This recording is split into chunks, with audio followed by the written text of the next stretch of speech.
प्रिय शिवानी, ढेर सारा प्यार। मुझे आशा है कि तुम्हारी परीक्षाएं अच्छी हुई होगी। आजकल क्या कर रही हो? खूब मस्ती, उधम और शैतानियाँ। तुम दक्षिण भारत में रहती हो और मैं उत्तर भारत में। तुम्हें उत्तर भारत के त्योहारों के बारे में जानने की उत्सुकता हमेशा रहती है, इसलिए आज एक खास त्योहार होली के बारे में बता रही हूँ। होली रंगों का त्योहार है। काले, पीले, हरे, गुलाबी आदि रंग के अलावा एक ऐसा रंग भी होता है जिसमें उस दिन सब लोग जी भर कर एक दूसरे को रंगते हैं। यह रंग है मस्ती और उल्लास का रंग। वास्तव में बसंत का मौसम लोगों में नया जीवन, नई उमंग भर देता है। यही उल्लास हमारे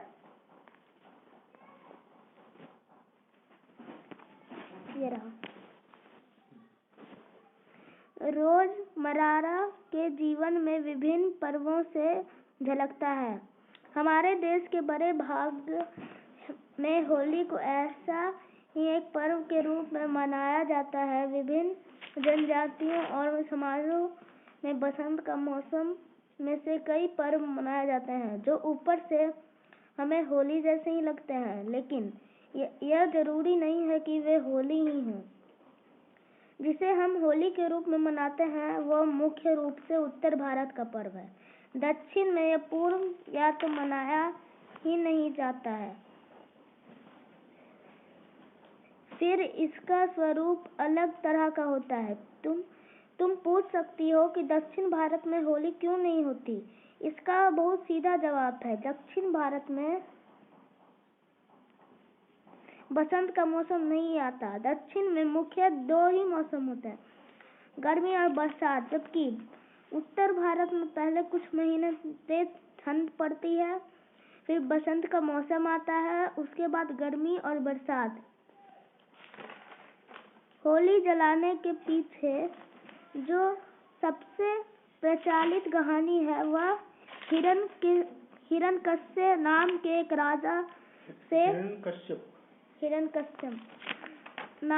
राजा से जुड़ी है। कहते हैं वह चाहता था कि सब लोग उसे ही भगवान माने और उसकी पूजा करें। उसकी अपनी प्रजा तो शायद उससे डरकर उसे भगवान मानती थी, लेकिन उसका अपना बेटा प्रहलाद ही उसे भगवान नहीं मानता था। हिरण्यकश्यप प्रहलाद से बहुत परेशान था और नाराज भी।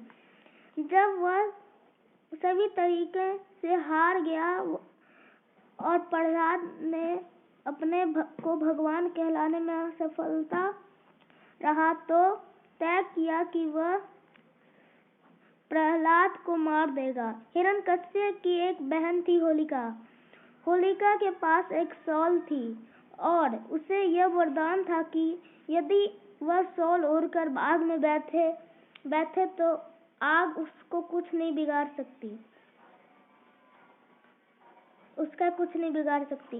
हिरण्यकश्यप ने अपनी बहन से कहा कि प्रहलाद को गोदी में लेकर चिता पर बैठ जाए।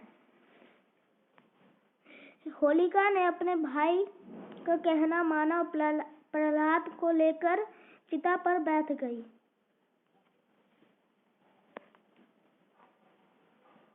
तो लपटों में होलिका की शॉल उड़ गई और होलिका जल गई, पर प्रहलाद को कुछ नहीं हुआ। कहते हैं इन्हीं घटनाओं की याद में होली मनाई जाती है। इससे मिलती जुलती कई अन्य कहानियां भी प्रचलित है।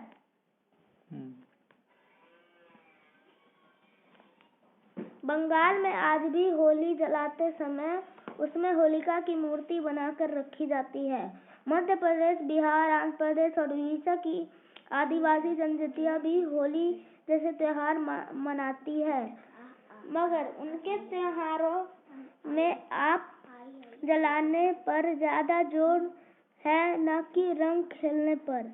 आंध्र प्रदेश की गोंड आदिवासी फाल्गुन की पूर्णिमा को दुरारी नाम का एक त्योहार मनाते हैं।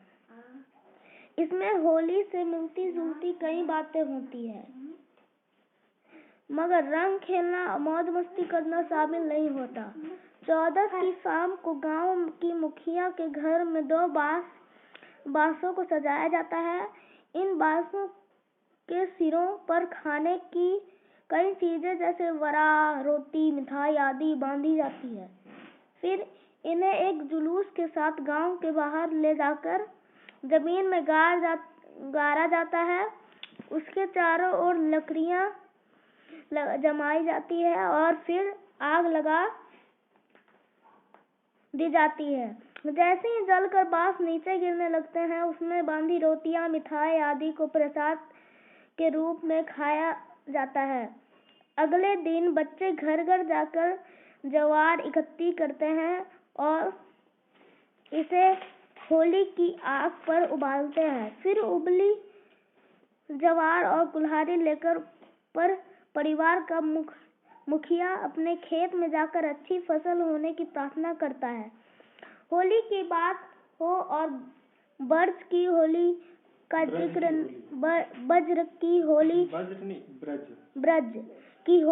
जिक्र ना हो तो बात अधूरी लगेगी। ब्रज की होली एक दो दिन नहीं बल्कि कई दिनों तक मनाई जाती है। ब्रज की नंदगांव और बरसाने की लठमार होली बहुत प्रसिद्ध है। नंदगांव के पुरुष रंग खेलने के लिए बरसाने पहुंचते हैं, जहां महिलाएं लाठियों से उनका स्वागत करती है।